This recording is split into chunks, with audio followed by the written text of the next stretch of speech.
Good morning, everybody. For those who don't know me, I'm Ron Curry and I'm the CEO from the Interactive Games and Entertainment Association. And thank you for coming along to our 8th iteration of Digital Australia. It's been running for 15 years now. Speaking to Jeff, who is the author and the presenter today, and we're talking about the first one of these we did, I think it was called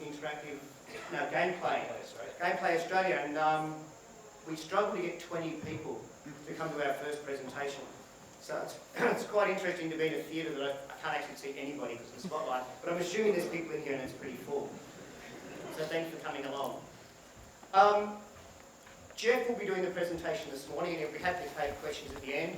If there's anything burning that you need to say, anything you need to call him on during it, put your hand up. He probably won't see you, so you probably have to scream out.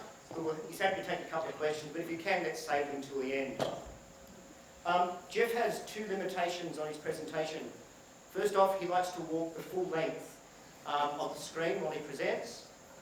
There's a white line here, so please yell out when he goes past the white line. Because in practice, we had some dramas this morning. Secondly, he likes to talk with his hands, and with a hand microphone, we're probably going to miss half the presentation. So please again yell out when you can't hear Jeff. The report you're looking at now is already online. It's on IG's website, iga.net, and you can download or view the presentation and all the videos that we have here. If you'd like to tweet, and we'd really like you to tweet through the presentation, the hashtag we're using is #DA20. Okay, we were going to have today's presentation opened by Michelle Rowland, who is the Shadow Communications Minister, but unfortunately Parliament is sitting today, so instead of Michelle being here, she's actually sent a message for us. Hi, I'm Michelle Rowland, the Shadow Minister for Communications. Thank you to IGEA for the opportunity to provide this message for the launch of Digital Australia 2020, the power of games. Once upon a time, 2020 was a long way into the future. Now it's only months away. I remember the days when the TV show Beyond 2000 was futuristic. Back then, in an episode from 1985, video games were described as a recreational activity for the younger generation. It said that video games had become a multi-billion-dollar worldwide industry in which scores of new games emerge each year and only the best survive. Decades later, games remain a highly competitive global industry worth billions of dollars, but nowadays scores of new games emerge on a daily basis for all manner of pursuits and age groups. For the better part of the 21st century, IGEA and Bond University have delivered research informing us about how Australians perceive games, who plays, why they play, how they play, and what games mean to their lives. The Digital Australia series has been tracking our transition to a digital economy and society through the world of games for 14 years. It demonstrates that games are a feature of our everyday lives, whether at home, work or school, and irrespective of age or gender. Policymakers rely on quality evidence. It's imperative that the benefits of interactive games be understood if Australia is to foster and realise the rich potential of this sector.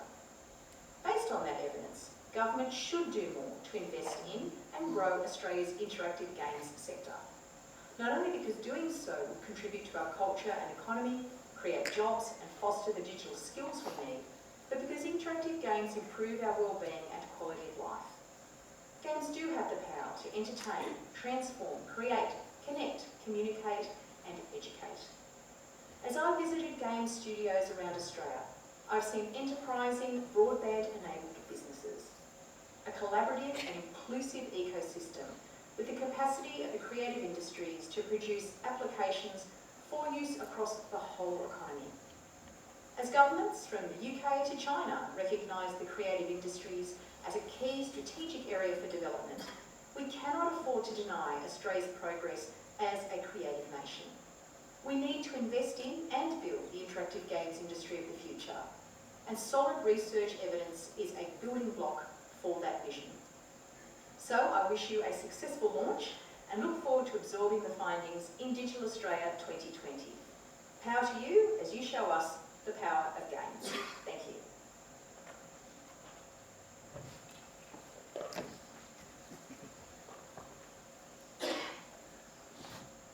I bet you thought you were going to see The Lion King. so sorry to disappoint. Good morning, everyone. Thank you very much, Ron, for that introduction. I remember the first time we presented this research, and gee whiz, I didn't know that this was going to be as evergreen as Madden. I made the mistake of putting the year on the first report, and I think that was what led to having a biennial process. Thank you very much for coming. We've worked very hard on this report to build a conversation about the power of games. So I want you, and this is not an idle exercise, I want you to take out your smartphone. I really do want you to do that. I'm not going to ask you to turn it off. I'm a modern university lecturer. I push to smartphones content to my students. I get it. Now I want you to imagine, look at this device that you're holding. Really think about it. Could you have that device? Would it exist without games? I'm not talking about, do you play games on your phone? I'm talking about, would the technology be there? Would the financing have arisen? Would the evolution of that device moved beyond something that you used maybe 10 years ago? I honestly believe the answer is no. Indeed, I believe the answer to a lot of the technology and media that we use today would be no, if we didn't have games. And games aren't just about the economy, and they're not just about technology. They're about culture. This is one of the best ideas I think anyone has had in a very long time. Raylene put a board up at PAX and asked people, once we had determined the theme of this year's research, to tell their story about the power of games. And it's amazing what's on that board. You see, I think games empower.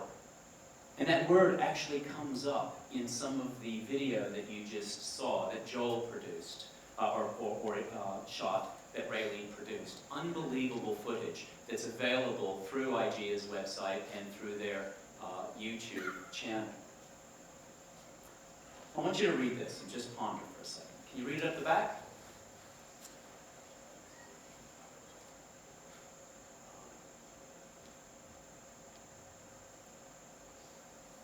There are so many stories that people tell about how games have empowered them, how they've improved their lives, how games have given them respite from some of the drudgery that exists sometimes in our world.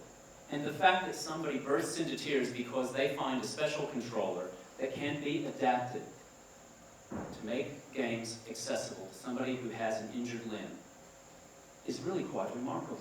And it's not the story you hear when you hear the mainstream headlines. And that's why we produced this research. 8 studies on, what we've tried to do is move out of portrait mode and into landscape. We've moved from in-home graphics to Mike Morfitt's professional graphics. Mike, your report covers are just stunning, and this one is no exception this year, thank you.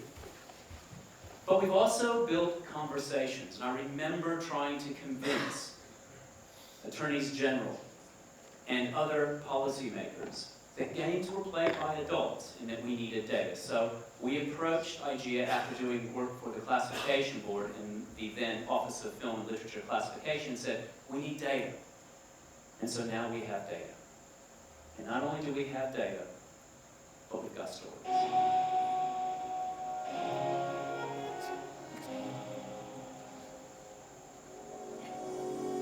With Minecraft, I just build. It's like my electronic music. I think the power of gaming is that it brings people together. You are not isolated. You can have a really bad day at work, or you can have something awful happening in your social life or your family life, and you can get into gaming and it doesn't matter anymore. When I was very young, we'd go over to Malaysia and I wouldn't be able to speak a word of Chinese to my cousins. They wouldn't be able to speak a word of English to me. But by the power of games, we bonded over the fun times, bonded over platforming and trying to kill Bowser and keeping Mario alive, and that was really powerful to me. And so it was kind of a universal language that we could all bond over. The most awesome thing I've noticed about the changes in who plays games is when I was a kid, games were played by a lot of boys and some girls.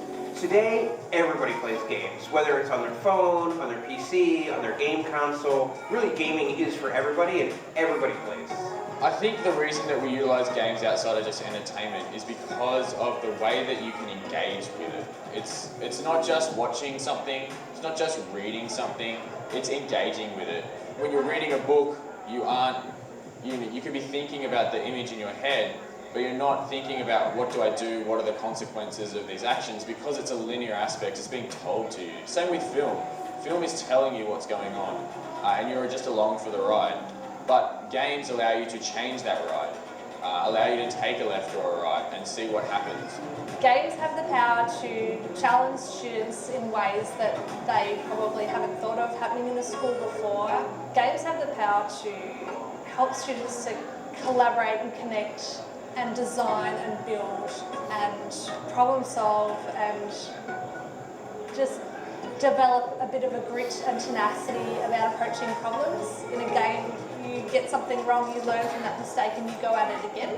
Games have the power to inspire creativity, inspire a thirst for learning new things, and really engage somebody in the way that they want to be engaged. Games mean everything, because I've met so many friends through playing games, and I've bonded with my brother over games. Video games offer something that traditional forms of entertainment or storytelling, they offer something new. So when you watch a movie or a TV show, you're passively consuming a narrative. When you're playing a game, you are actively participating in a narrative. So games are uniquely positioned to further foster and nurture empathy and compassion in players in a way that other mediums aren't. My kids try to get me into games that they're playing, and they're like, please, could you download this game and join in with us? And so, we'll play together. Games mean more than everything to me. Like, games are how I'm my husband, they're how I have my friends, they're how I cosplay. I remember the first time I ever beat Super Mario 3. My mum helped me, so there was so much I couldn't do at the time, and having her sit with me and sort of hold the controller and show me that, it was a really strong feeling of closeness. There was this connection with someone that I got. When I grow up, I want to be a game app developer or game app designer, because I really like making the game, the graphics, the coding, and how it interacts and moves and things like that. I find that really interesting.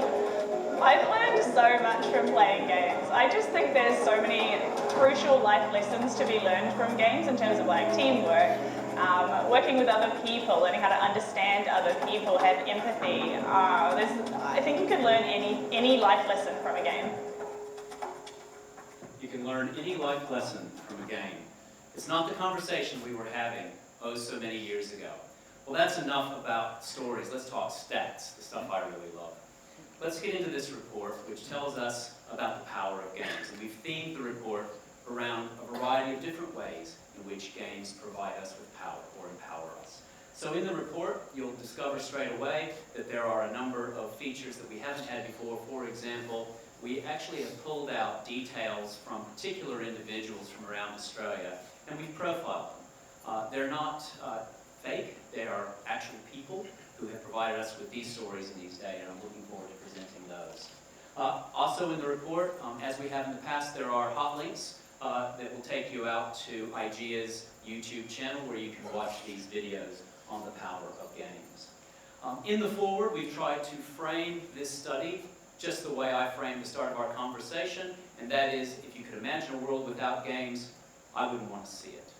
Because in fact, games have made an enormous contribution to our technology, to our economy, and to our culture. And so I think it's really important to remember that games have given us something that a lot of people might have doubted, but they've proven themselves time and again to be an extensible medium. In the report, you will see a summary of the key findings of the report in an infographic, again, color-coded and organized by theme, that really do speak to the power of games.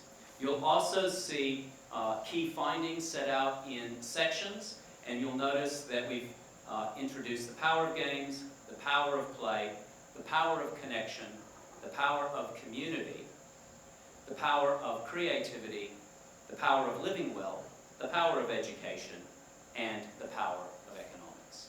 In other words, there are many ways in which games empower us. And it's not surprising that 9 out of 10 Australian households have a device for playing video games. We've reported this since 2009, and basically this increase, up from when we started the survey back in 2005, from 78%, was the product of the rise of the casualization and the popularization of games. First through wide accessible platforms and party games, right through to mobile phone games and tablet games. It's interesting that some in the room might sort of be very concerned about this number, 91% over 93%. Anytime we see things like this, we think, what's going on? Are people disadopting? No. This is a result of statistical nuances in sampling. We have 1,200 households and over 3,200 individuals cataloged in this study. So in these 1,200 households, that's within the margin of error. As I said, there are quotes throughout the report that we pulled out. These are quotes from people who have completed our survey. We had 2 questions in the survey that asked people to explain the power of games in their lives and to reflect on what games mean to them. And so we get some really fantastic stories, right? The fact that they actually create memorable moments in families. And I reflect back on my experience as a parent, and many of you will have this same sort of collection of memories where we have been playing games that have made us laugh, made us argue with one another, made us talk through things that matter to us, to explore our moral compass, and to ask questions about what if. What if the world were organized in the way that that game was organized? It's interesting, too, that 72% of households have more than one game device. If you're a game household, you have more than one game device. Indeed, we have as many as 23% of households having 3 game devices, 13% having 4 game devices. It's interesting, too, when we sort of unpack it and look across recent years and recent reports and the spread of the use of different types of game devices, there's a lot of stability. Now, for some people, stability, report after report, seems like, well, you're not telling me anything new, Jeff. But the answer is, actually, I am. I'm telling you that we are more and more confident over time that this research is a picture of reality. It's a picture of the way things are working in Australia for gameplay. And so the power of games is very real. Indeed, the power of games and games hardware is extending to other formats, like virtual and augmented reality. You know, the phenomenon of Pokemon Go isn't just about one company or one piece of intellectual property. It's about a society ready for new experiences and new stories, and new ways of experiencing them, maybe even while exercising. So throughout the report, as I said, you will see various videos, and the way games are played is a great reflection on these different types of tools and different experiences that people are getting out of games. Let's talk about players for a minute and who plays. You know, over the years, we have, as I said at the very beginning, demonstrated that more often than not, adults are the people who play games. And the average age of a video game player is well beyond that of a child player. Indeed, the average age of a video game player in Australia is 34 years. What I like about this graphic, what I like about these numbers, is they give me a lot of faith that we have observed reality over the period of time that we've been doing this research. You get some growth, you get a plateau, you get some growth, you get a plateau. The average age of Australians today is 36, so games are really well and truly catching up with the main demographic. 2 out of 3 Australians play video games.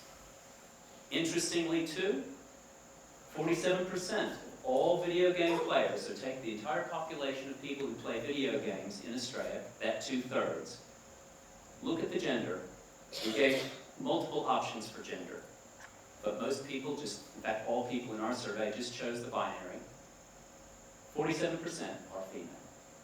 And it's really powerful seeing that mirror reflection of males and females. And how about player age groups as a proportion of all players?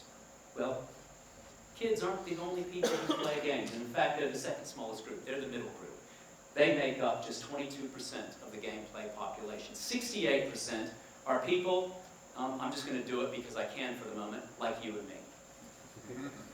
In a few years, I'll be part of this group at the bottom, 64 to 94, 65 to 94. I'm really looking forward to retiring because there are a lot of titles in the back catalog that I've been missing while doing this research.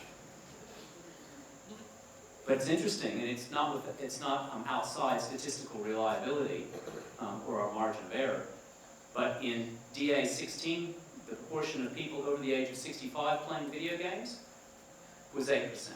DA18, 9%. DA20, 10%. So it is happening, I think. We're at least seeing that trend.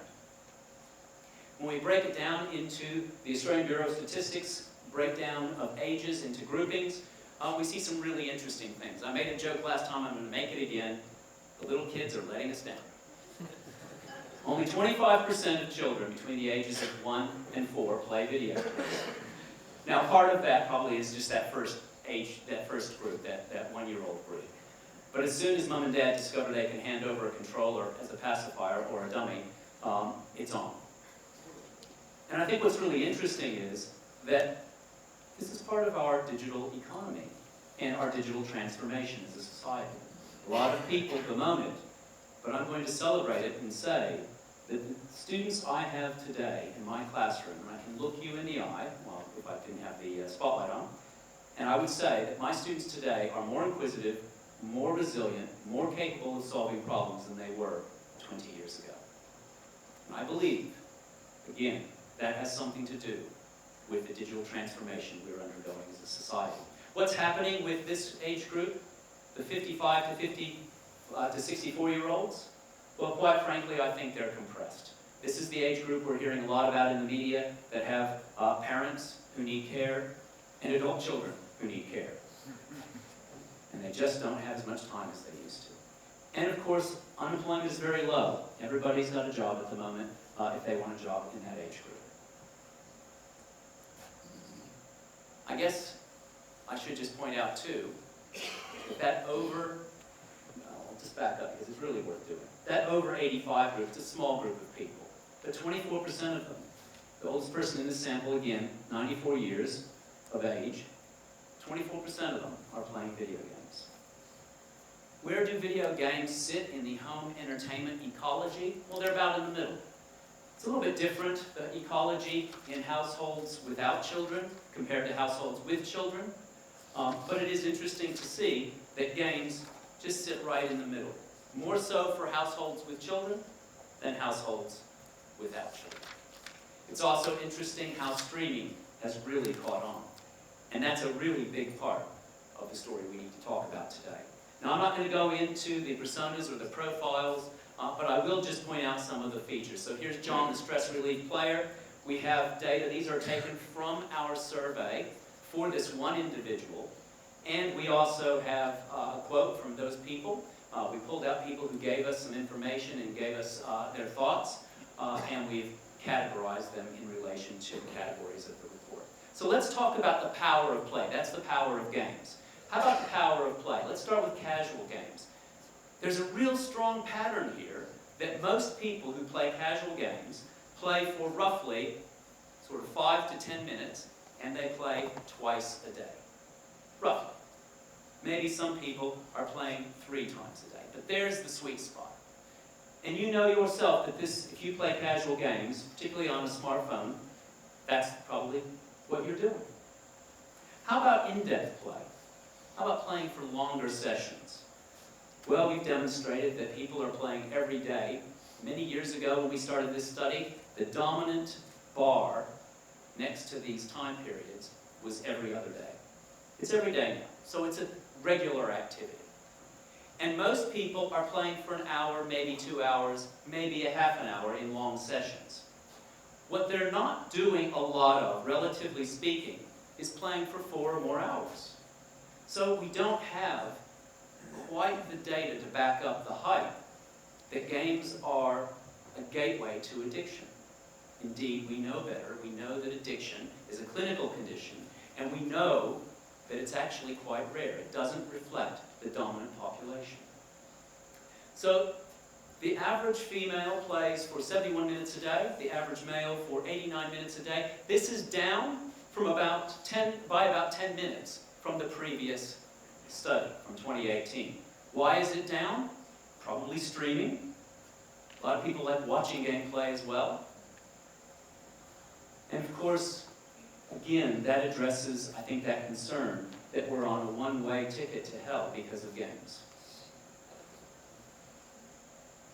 And so let's unpack that and look at play by those Australian Bureau of Statistics age groups. And let's just have a look at males total, females total, males in depth, females in depth, and then casual play, males and females.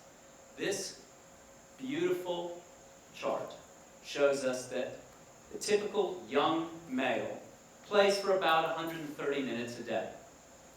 2 years ago, the data told us it was 160 minutes. Can I explain this? Well, again, I think this is a key demographic for some of the work that many of you do. And that is to entertain people through streaming or through watchable content. Actually, I want to just make one mention here before I turn the page. 85 to 94-year-olds are playing on average 62 minutes a day. The last 2 times we've run this study, women have been playing more than men. I made the joke that maybe the men were clearing space for women to enjoy life for a change. But in fact, men are playing more this time. I don't know why. It's a very small part of the sample overall. So it would be subject to variation pretty quickly because of the sample size. But it's interesting that we see these undulations with small samples.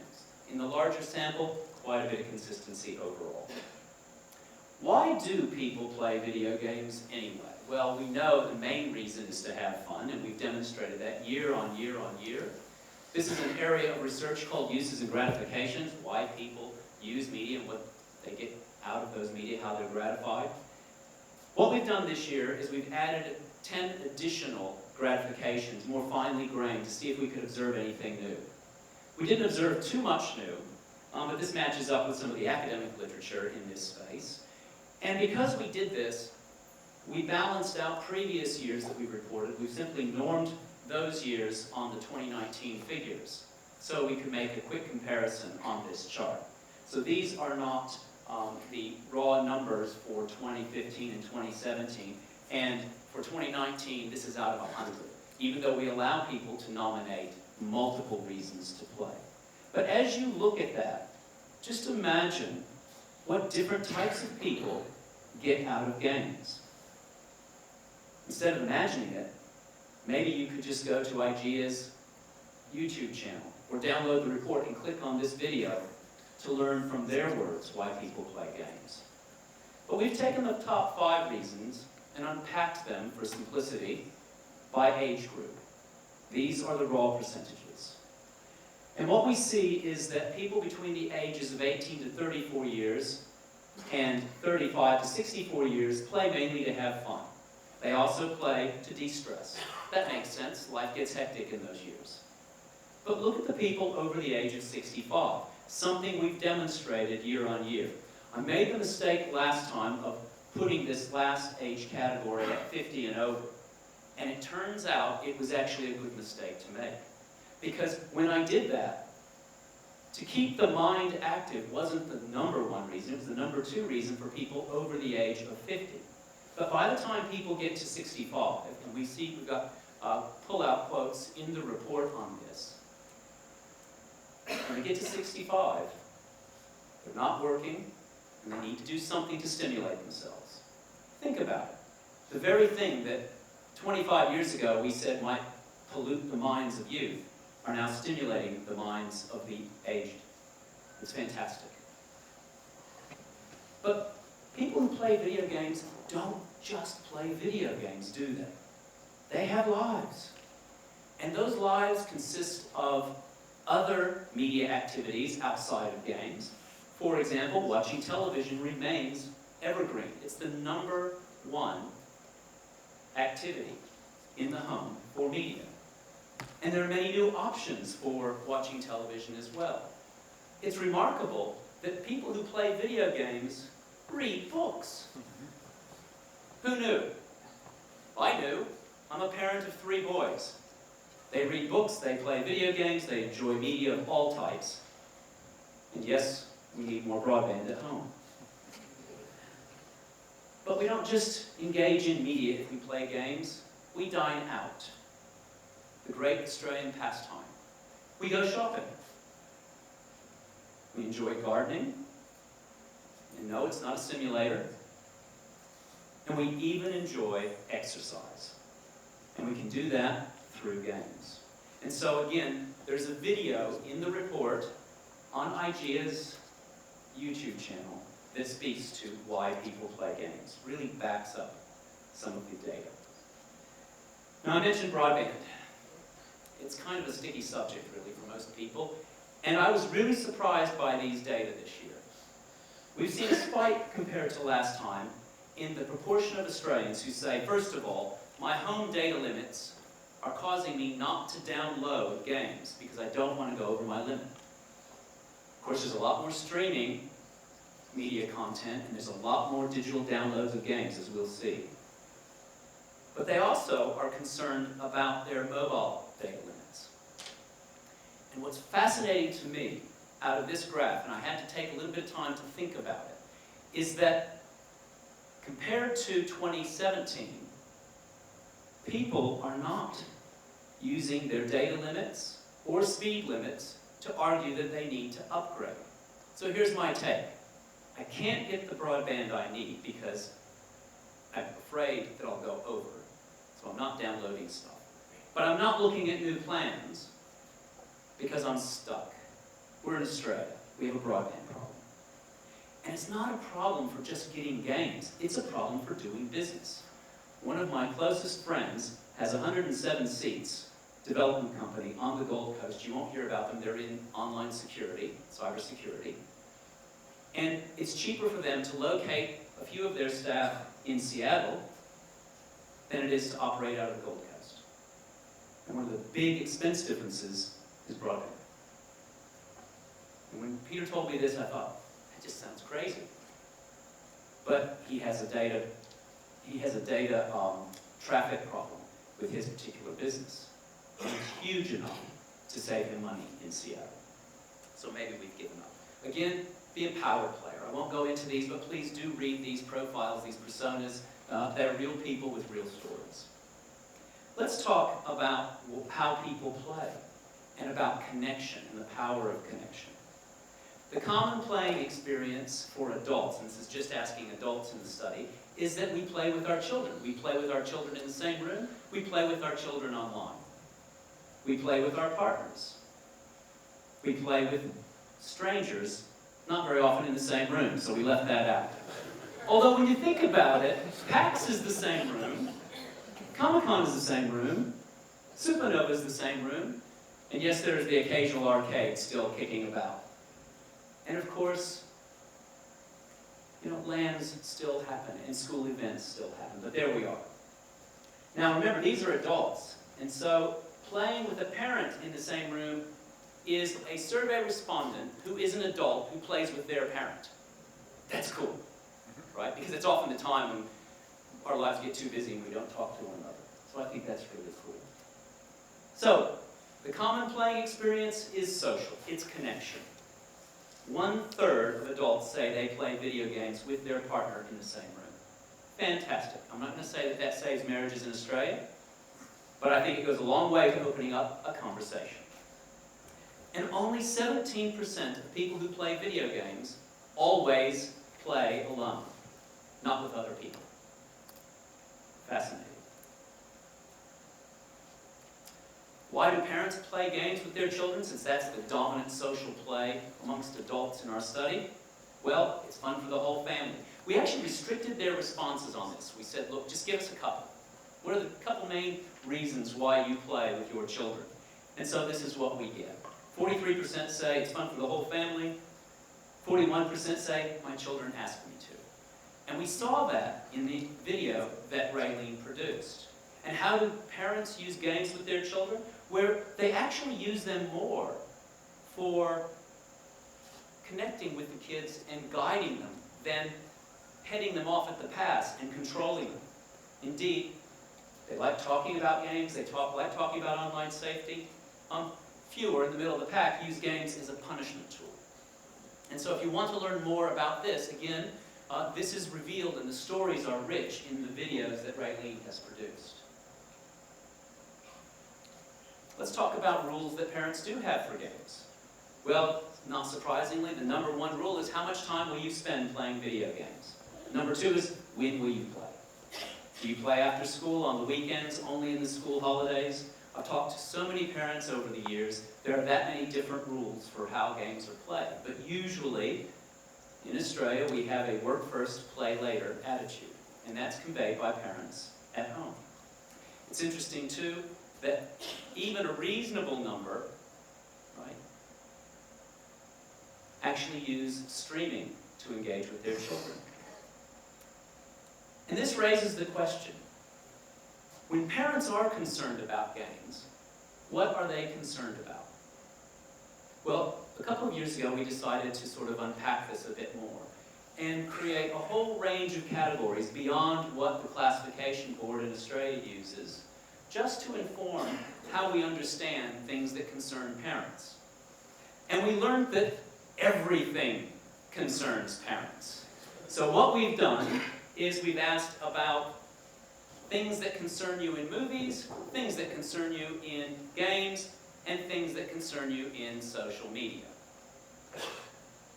And we added them all up.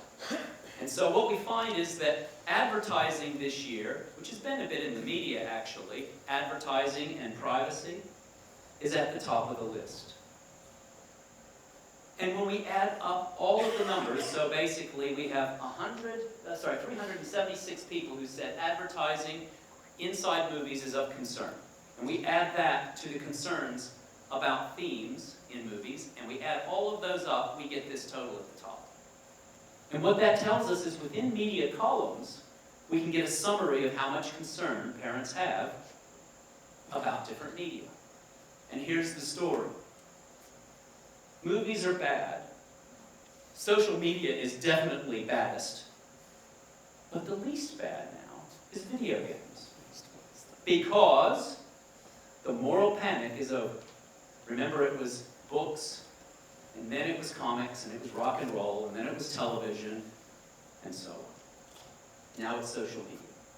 What's interesting too, and Raylene and I were discussing this, it's just fascinating.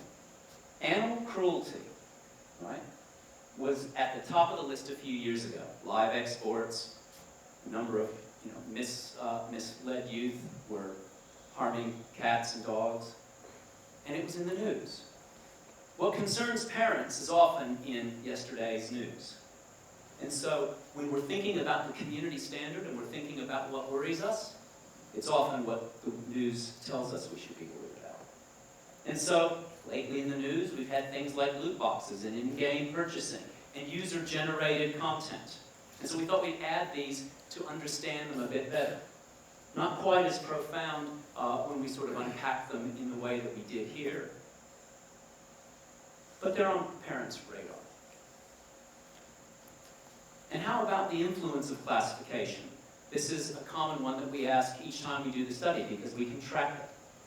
And it's interesting that most parents say that the National Classification Scheme has a lot or reasonable influence on their decisions for the games that they purchase for their children to play.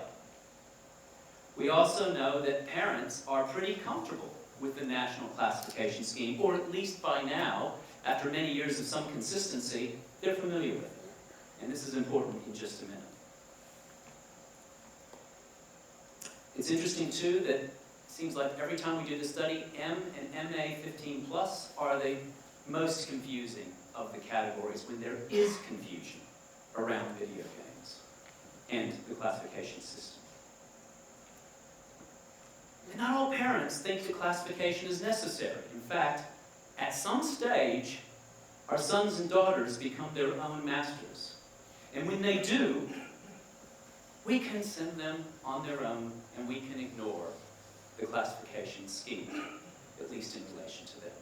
And isn't it interesting that most parents think that happens somewhere around 15 to 17 years of age, but a reasonable number of parents say that that happens between 12 and 14. So puberty. Now this is why the comfort with the National Classification Scheme, or at least familiarity, is important. It turns out parents aren't paying just a whole lot of attention to App Store classifications or ratings, right, the age ratings. So 46%, basically half, are not aware at all about the system. Those who are aware and use it a lot are a very small number indeed. So I think there's a little bit of work to do there if we think that that information is of value. And how about family controls? Well, by now most parents are familiar. 42% of parents say they are mostly familiar with family controls. Another 12% say that they're right across all the different devices on which games can be played. Again, another persona, another profile, the connected player, the family man.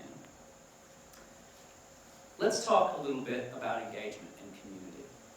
It turns out that games, as I said at the very beginning, are not only important for the economy and for technology, they're important for culture. And the player culture is just so robust. One of the things I love about seeing Raylene's PAX videos is that no one looks unhappy. And everyone seems almost spiritually connected. It's fascinating. And so how do people who play video games connect with one another? I know in my home, producing a video of gameplay and sharing it online is one of the ways it happens. But more often than not, it's the same as this top statistic, which is we read or watch playthroughs. Why? Because we're stuck. Or because we want to see how other people have approached the problem of the puzzle or the mechanic in the game. 58% are watching YouTubes of gameplay. I think that accounts for a lot of the time drop-off in actual play.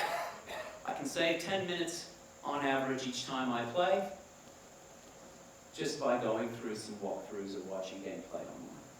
And I like watching live streams, perhaps, of games. 41% of our sample do.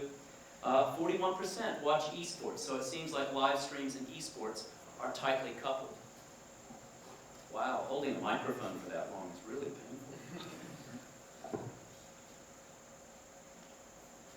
Why do people follow esports? Well, the number one reason surprises me, actually. Is to learn strategies to improve gameplay. Taking part in gamer culture is 38%. Watching competitions is 32%. Following an esports team is 23%. 11% like watching the presenters. The interesting thing here for me is number 2, player culture. Just like connecting to my people, to my tribe. And that's becoming a bigger thing in modernity than perhaps we realize. And I think esports are fantastic in that regard.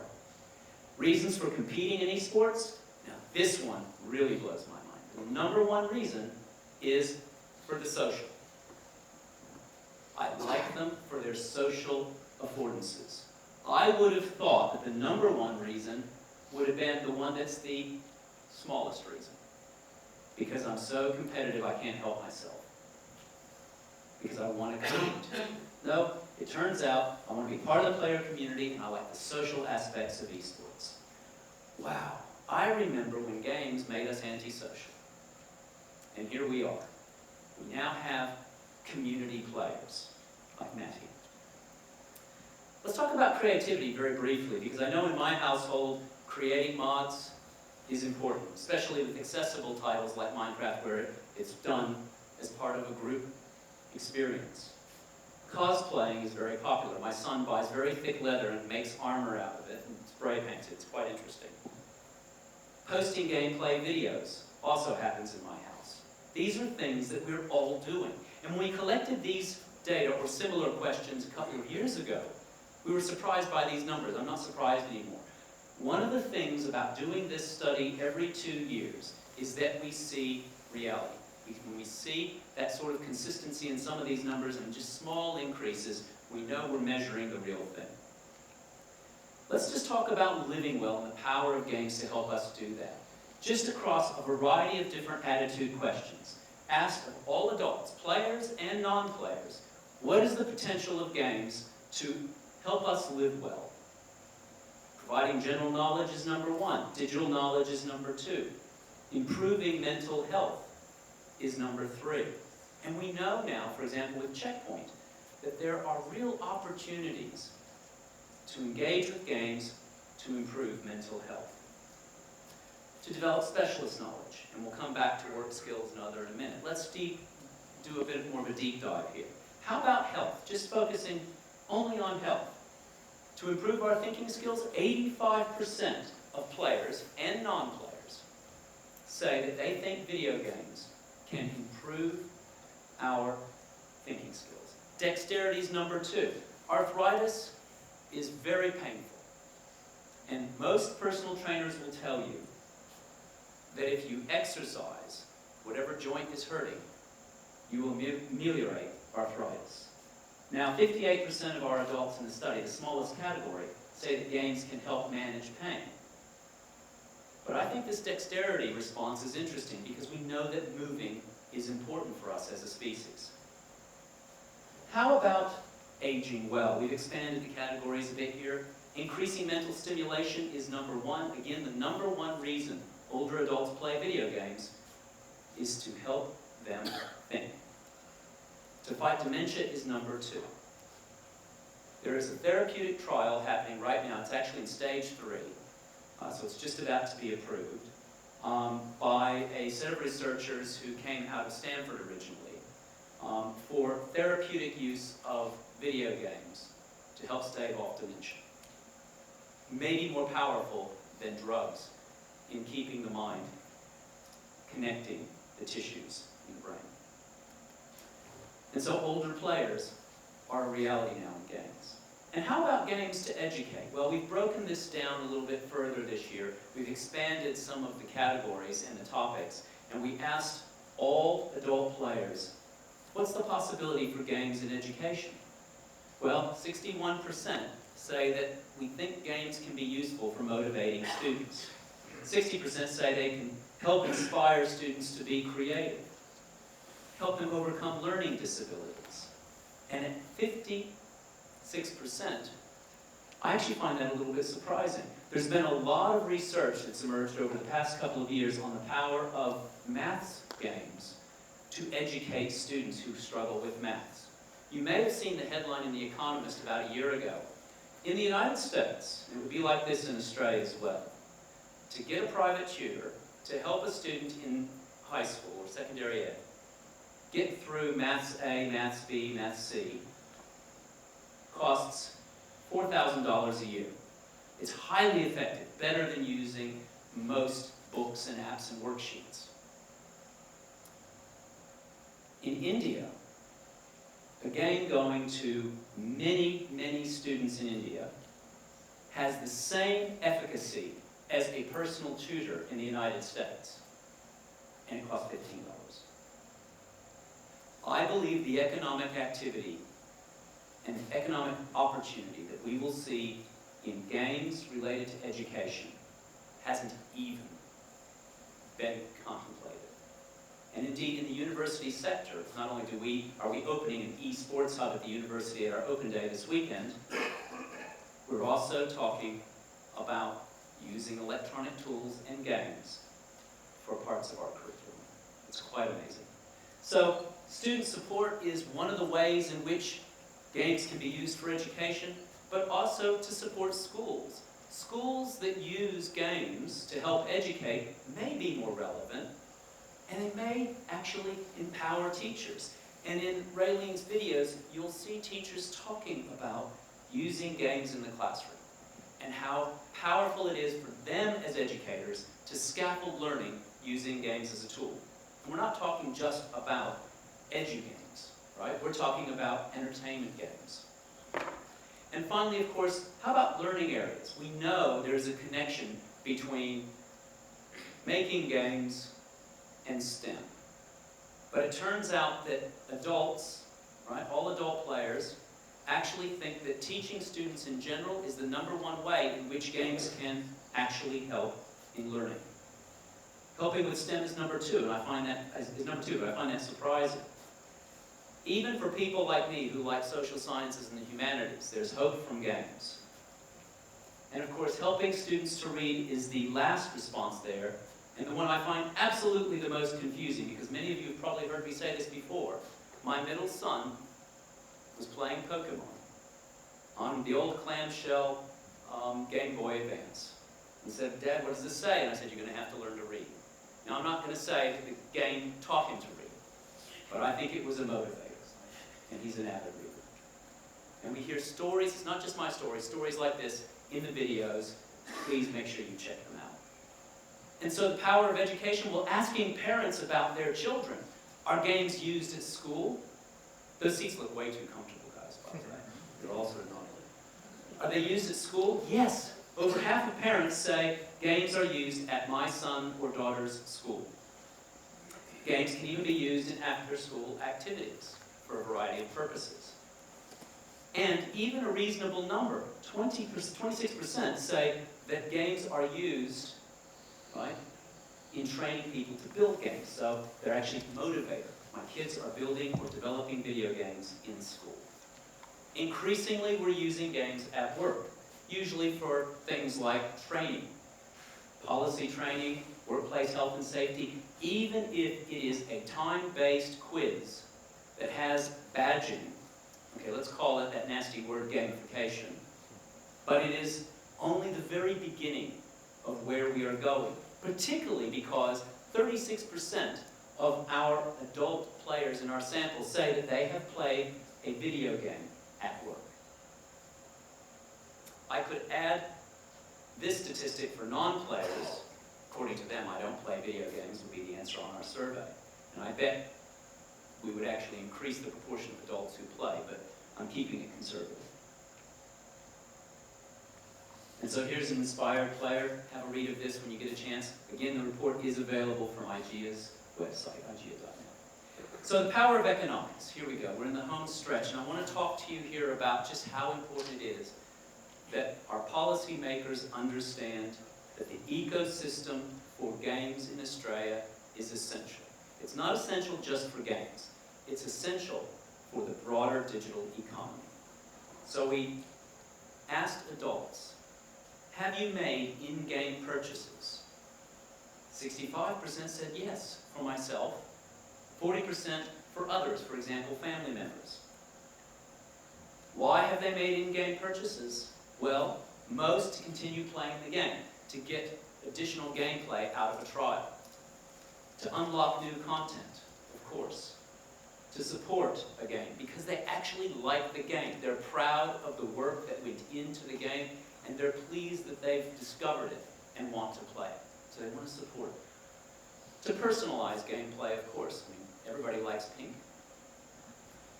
To speed up gameplay, to avoid spam and ads, right? These are all the reasons why people make in-game purchases. Why is this important? Because in a digital economy, try before you buy is really powerful. And we understand that here in Australia. Moreover, we understand that we need to make games for all people. 69% of our adult players said that we need to represent the wider spectrum of sexual orientation in games. We don't do enough. And I suspect if we did, more people would find joy in them. 68% said we need to have better representation of disability. Cultural representation and breadth in games, 65%. Age representation, 65%. You know, it is actually pretty exciting when you find an older character in a game. And if you're like me, the only modification you make outside of age when you're playing Skyrim is to add hair. Race representation, we could expand that. Gender representation, we could expand that. Language. And the lowest on the chart, religious representation. It's interesting that video games are really a key part of our ongoing economic well-being here in Australia. Yes, we're a resources economy. Yes, we have a two-tier economy to some degree, but that's changing very quickly. And 74% of all of our participants said that the value of making games for the Australian economy is real. We should be making them because they will improve Australia's economic condition. They can be exported to a very hungry audience all over the world. Indeed, 72%, when asked the question, so are games important to the Australian economy? Is it an important industry? 72% said yes. 20% said they actually have knowledge of programming and that this was important. 16% say they like to work in the games industry. 13% are planning a career, a lifelong career in games. And 6% are presently learning games programming.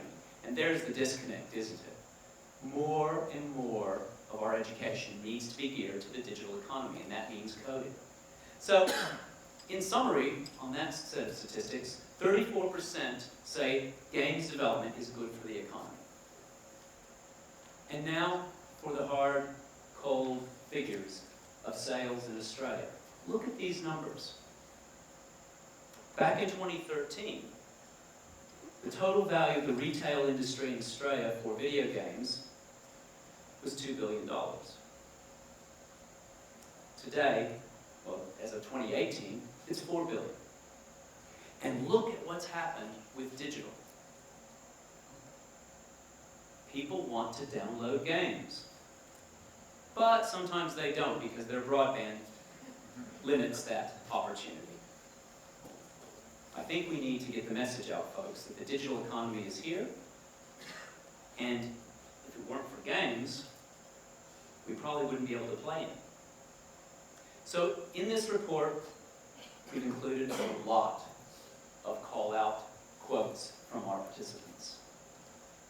I want to remind you that we have personas, and all of that information is from one person who completed our survey. This isn't a composite.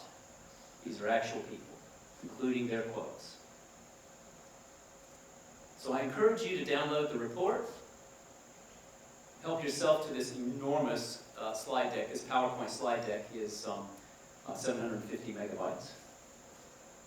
And I want you to reflect on some of those Power of Games quotes that were collected at PAX last year by Raylene. Just look at this. Months in the hospital, suffering from depression, I connected to people through games. And I felt less alone. My husband and I met thanks to a trip to a LAN gaming cafe. 8 years on, we're going well. Still playing the game. If you want to know more about the methodology in the report, that is available in the About section, which is actually at the front end of the report, including all of the questions, or a summary of all the questions. Over 400 measures created the data that you saw today. And we've provided information about the margin of error in various parts of the survey. Now it's time to call out some special people. What did you think of the graphic design of the report? Right? Jen, could you stand up? So Jen is actually, she's finished all the writing on her PhD, but she's a designer. So, from Bond University, and did this work for me. Thank you very much, Jen, and I apologize for all of it. So all those numbers. But Jen did a great job on the graphic design. Headed up by Mike Morfitt. Where are you? Mike, where are you? Give him a hand. Great. We also had a couple of PhD students working on the stats, learning the ropes as we went, which was a lot of fun. Could I acknowledge IGEA for the better part of 15 years they've put up with me and allowed us to collect here in Australia one of the largest collections of audience data in the history of the world.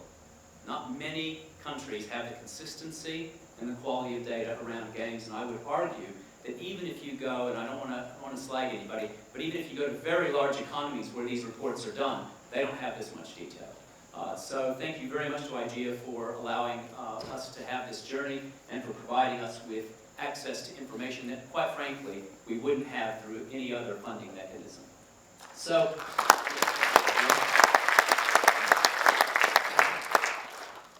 Gaming is a way to use your imagination, using imaginary worlds to build better realities, and beating PTSD. Wow. Some powerful stuff in this study. I hope it's useful to you. Please reach out to us if you have any questions later on. But shall we, Ron, can you come up and we'll take some questions? That's the power of games.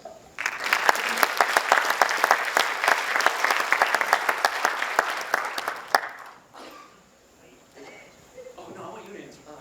Is there any questions? It's hard. Someone have a go, I think. Yeah? Just have to yell out Jens. I don't think we've got a microphone. Oh, okay, sure. So 2 years ago, we sort of spiked on the right-hand side of the graph, the elderly demographic increasing data usage. And I asked you, what does that mean? And at the time, you said, I don't know because it could be an anomaly. Now we see more data here. What's the story this time? Thanks, Jen. That's a great question. I'm really grateful for it because you're absolutely right. When we observed, so it was the 2016 study we first put the data together like this, adding up all the casual gameplay, all the in-depth gameplay, and we did this, we simply multiplied frequency of play by the amount of time played, and we got that total. And it's very understandable for the early years and early adulthood and even declines as you would expect through later adulthood. And then all of a sudden, at the very end, there's this massive spike. And I said, that's wrong. I mean, I literally said, that's wrong. You know, when you're looking, you've got to be really careful with numbers, don't you? And I really couldn't understand it. So we unpacked it, and it turns out, I went back to the actual data, and they're there. And it was women, older women, who were playing more than younger women. So this later life period where they've discovered, and look, maybe it's just Words with Friends, I don't know, not that Words with Friends is not important, but it's only one title, right? But it turns out that when you start reading the quotes, they're playing Minecraft with the kids, right, with the grandkids. And so this time, though, again, and I keep saying, oh, gee, that's wrong, it was men who had the spike, not women. Although women are still playing quite a bit at that age group. And the reason for that is, I think, that it's a relatively small group of people, and so it's going to be subject to the eccentricities of sampling. But here's the catch. If 2 years or 2 studies in a row, we observe that women spike at the, sort of near end of life, and now we see men spiking at near end of life, we know something pretty special is happening. Men and women are discovering games at a late age, and they're enjoying them. And so, stop stereotyping people who play video games, because all you have to do is look at Raylene's videos at PAX, and look at the panoply of people. Look at the diversity of humans who play video games. It's just extraordinary. Particularly extraordinary when you think that 40 years ago, games were toys sold in toy stores, weren't they? Ron? Yep. And so... I was still not 40 years ago, not black. You did that gig, didn't you? I did 40 years ago. So, I mean, they're a medium now. And they're a medium with which people can find all sorts of gratifications, as we've demonstrated. So I think it's a great question. And once I was sure that it was real, and I couldn't wait for the next study, and it popped straight in, just like the previous study. And then we get something slightly different here again. The value of repeating measures in research is you get a better triangulation on reality. And so the explanation is clear to me. Everyone, eventually, will be playing video games. At least everyone who is engaged with media at all. Thanks for that. Great question. One there and one there. And there's always a Joel question, so I Thanks for the report. You had an increase in use of virtual reality. I was wondering if you had any extra data on the types of virtual reality that people were using more now compared to the last report. We've only got a couple of quotes. So the question is, we've got increased use of virtual and augmented reality. Do we have any ability to drill down and understand those numbers any better than we presented them here? We have a few quotes around them. But with 400 measures in this study, and I will say, so we created we created a lot of, no it's not. Bradley, can we just speed you up? We created a lot of measures for this and cut. So unfortunately I can't drill down, so the answer is no. But in a couple of quotes we get some illumination. I think what's happening is we're just starting to experiment outside of the black mirror, as it were. There was someone here, just here? Yeah. Hi. So about esports, if we're looking at esports as this hyper-competitive field, and one of the main reasons why people physically attend esport events is the social component, should we be changing the way that we're thinking about esports? And if people at home are watching esports primarily to try and learn new strategies, then are they being more competitive at home than they are when they're out at the events? Fantastic. Lee's question is looking at esports,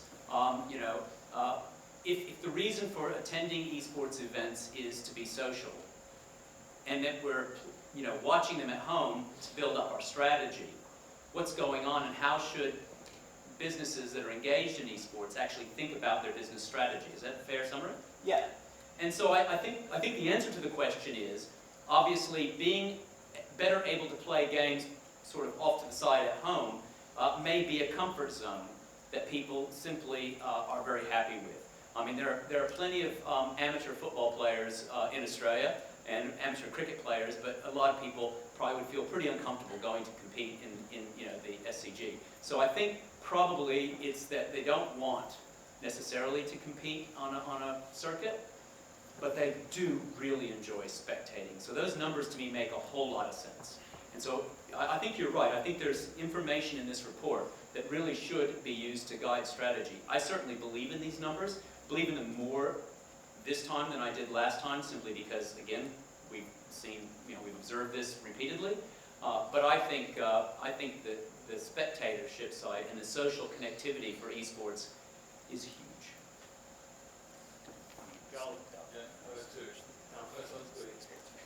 Was there a thought to, with that television statistic, was there a thought to capture data around that consumption, specifically with Netflix, Stan, etc., in terms of the amount of time spent? Obviously, we've got this thing around gaming addiction, which you addressed in there, but binging is a huge component. Yeah, it's a great question, Joel. And so the question was, with the television viewing statistics, 72% say, yeah, look, we're watching television.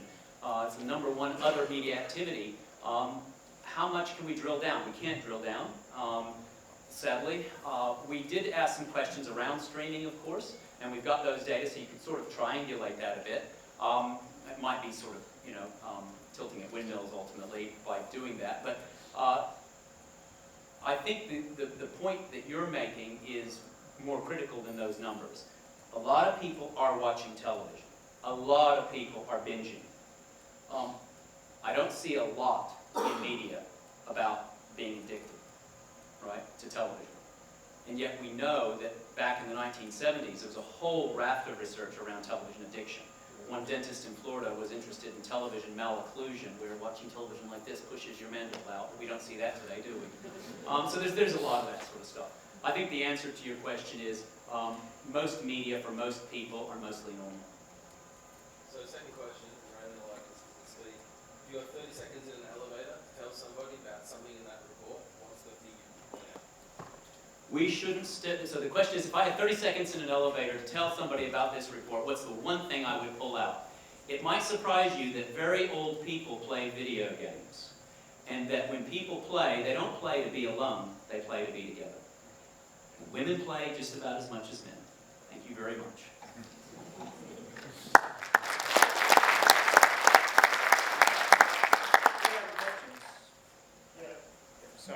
So in the concerning elements across the different types of media, I noticed that gambling wasn't raised at all.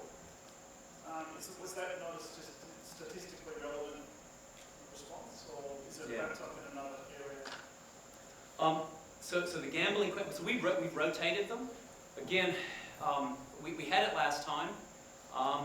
We didn't put it in this time. It is actually, now that you mentioned it, it's a topical issue yet again. But we thought those other three sort of questions around loot boxes, for example, and in-game purchases were probably more important. It's really hard to include everything you want to include in the study. That one ended up on the cutting room floor. There were several that ended up on the cutting room floor. We actually brainstormed, we had over 50 potential concerns parents could have. I probably, in hindsight, this is always one of those things, and no research is perfect. I'll admit that this certainly isn't perfect. If I had my time to do over again, I would probably take off animal cruelty, given where it ended up, and put in gambling. I think just more of a comment I would have been really interested to see. So I think there's a lot more concern about advertising of gambling on TV, particularly in relation to traditional sports, as opposed to, you don't see a lot of that, although it's something that's emerging in esports. Yeah. Definitely advertising gambling is one of the things that I think would spike parents' concerns. And I think, again, any news around gambling and gambling-related products would also generate that concern. I think one of the things that we learned from those observations is that, as I said, parents are worried about everything. And if I had to spitball it, I would put gambling in the middle there somewhere.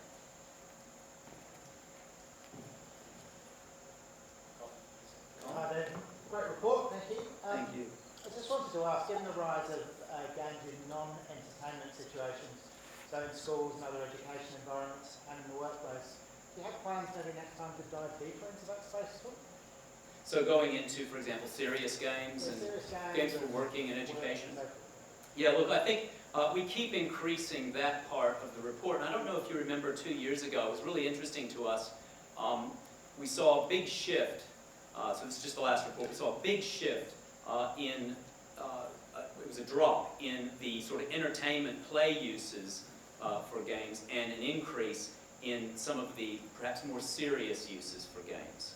Back when we had just 10 original gratifications.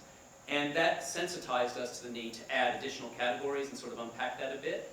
I don't think it was as productive as I would have liked it to have been. In other words, I thought I would observe a little bit more of an increase. And I think that's because, again, often with these data, we're doing this research every 2 years.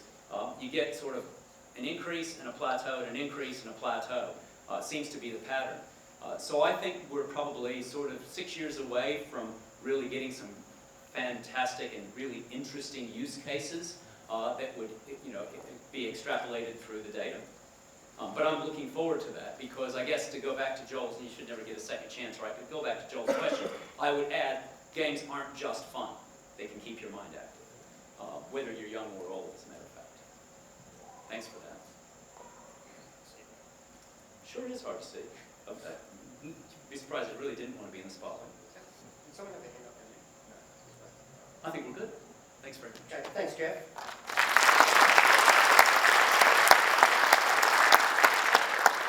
Just in wrapping up, I just wanted to give a few thank yous. As Jeff mentioned, this started back in 2005 when Jeff then came to the IEAA and asked us to be part of this research. So I just wanted to say thank you particularly to our members and our board who have given the faith in both the team, Ray and myself, Ben and Jeff to bring this to life every year. So to our members and our board, thank you for continuing to fund this year after year. Thank you all for coming. It's really important. It's no good putting these events on if no one's coming. And like I said, we've moved from 20 at the beginning, 2005, to a full room here of 180 so people. And particularly thank you to those who took the time to tweet. There's some incredible tweets that have come out while we've been here, and it's really amplified the message for us. So that's fantastic, and it really works to the advocacy around games when it's not just us telling the story. The last two thank yous go to the newest team member, Felicity, I can't see because it's dark, who's pulled together all the RSVPs. No matter what we dropped on her over the last couple of weeks, she's cheerfully looked after it for us. But the greatest thanks has to go to Raylene, who continues to pull together the questions, the producing, the videos, the meals, the flights, the hotel rooms, my demands, Jeff's lateness, and everything else that goes on to bring this together. So thank you, Raylene, for all the hard work you've done.